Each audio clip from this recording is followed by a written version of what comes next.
Second Voyage of Sindbad the Sailor. Part 1. There was once a sailor from Baghdad, called Sindbad. He made 7 long voyages in his life. They were all full of adventures. He met many strange people and saw many strange things. When he was old, he liked telling people about his adventures, and they liked listening. This is the story of his second voyage. When I returned home from my first voyage, I lived a comfortable life in the city for some years. Then I began to get bored. I dreamt of sailing the seas again. I wanted new adventures. One morning, I packed my chest and travelled to the port of Basra. There was a good, strong ship in the harbour, and it was ready to sail. I got on it. We travelled from port to port and from island to island. The other passengers on the ship were merchants, and, when we stopped, they bought and sold things. Soon, I began to do the same. Weeks and months passed pleasantly, but without adventure. Then, one day, the wind took our ship to a strange and beautiful island. There were trees with delicious fruit, flowers of many colours, and streams of sweet water. The air was full of the songs of birds, but there weren't any people. The other passengers started to explore the island. I was tired, so I sat under a tree. I ate some of the delicious fruit from the trees and drank some of the sweet water from the streams. Then I fell asleep. When I woke up, I looked around. I was alone on the island. I looked out to sea and saw my ship on the horizon. I began to feel afraid. "Oh, poor me," I said. "What shall I do now?" I walked around the island for an hour or more. Then I climbed a tall tree. "I can get a better view of the island from the top of a tree," I thought. I looked left and right, but I saw only trees, flowers, birds, the sea and the sky. Then I looked more carefully. There was a big white object in the distance. I decided to go and have a look at it. When I got nearer, I saw that it was a dome. I touched it and walked round it. It was very smooth and very big, but there were no doors or windows in it. Suddenly, it became dark. I looked up and saw an enormous bird above me. It covered the sun. "A rock," I said to myself, "and this white dome is her egg." I remembered a traveller's story about these birds. It said that rocks caught elephants for their babies to eat. Just at that moment, the bird landed on top of her egg, and soon she was asleep. I quickly took off my turban and tied one end of it to the rock's foot and the other around my waist. "Perhaps this bird will take me to a land where there are cities and people," I thought. I waited all night. In the morning, the rock woke up and flew away, and she took me with her. She didn't take me very far. We landed on the side of a mountain. I quickly untied my turban and hid behind a rock. The rock picked up a huge snake in its talons and flew away. I looked around me. I saw a lot more snakes. They were sleeping among the rocks. "This is a terrible place," I thought. There was fruit to eat and water to drink on the island, but there are only snakes here. Part 2. I walked down into the valley. There weren't any trees or flowers, only sand and rocks. The small stones under my feet sparkled in the sunshine. I looked at them more carefully. They weren't stones. They were diamonds. Then I knew where I was. "This is the Valley of Diamonds," I said to myself. "Nobody escapes from here."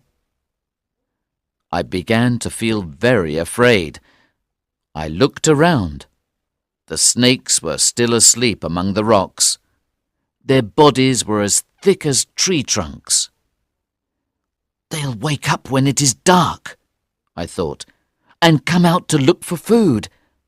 I must find a safe place to sleep tonight. Perhaps there are some caves here." It was beginning to get dark, and I could hear the snakes.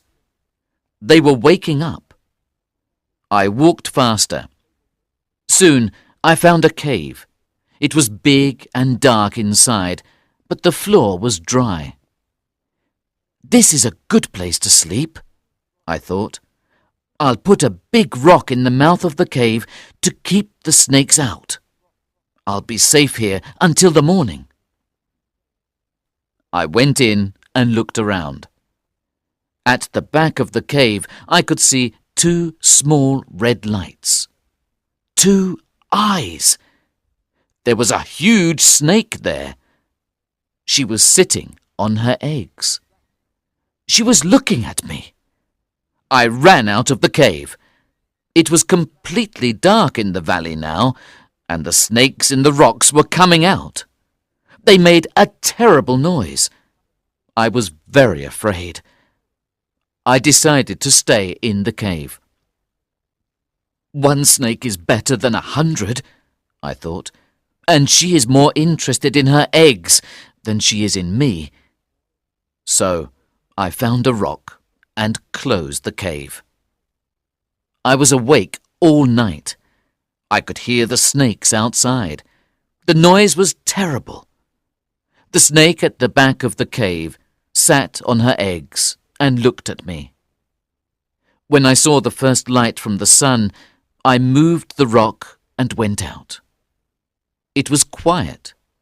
The snakes were asleep, so I left the cave and started walking down the valley.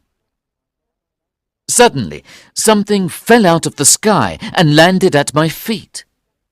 It was a big piece of meat. Then another piece of meat fell out of the sky. I was very surprised, but I remembered another traveller's story about the Valley of Diamonds.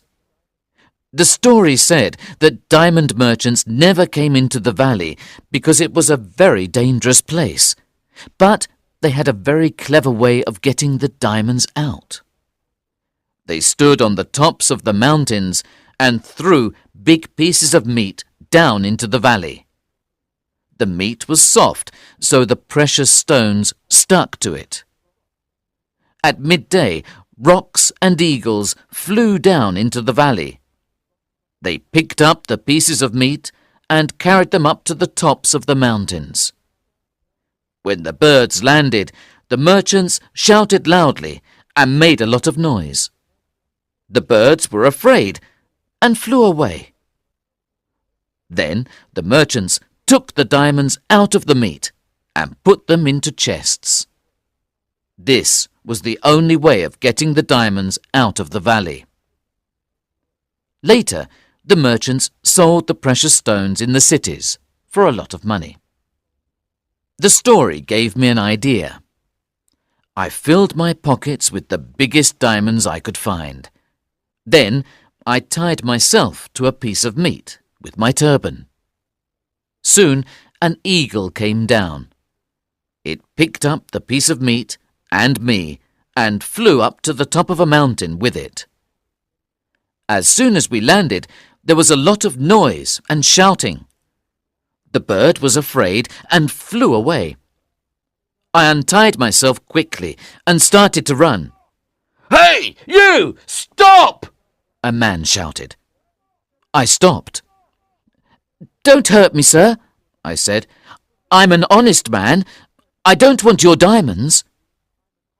I took 3 big diamonds out of my pocket.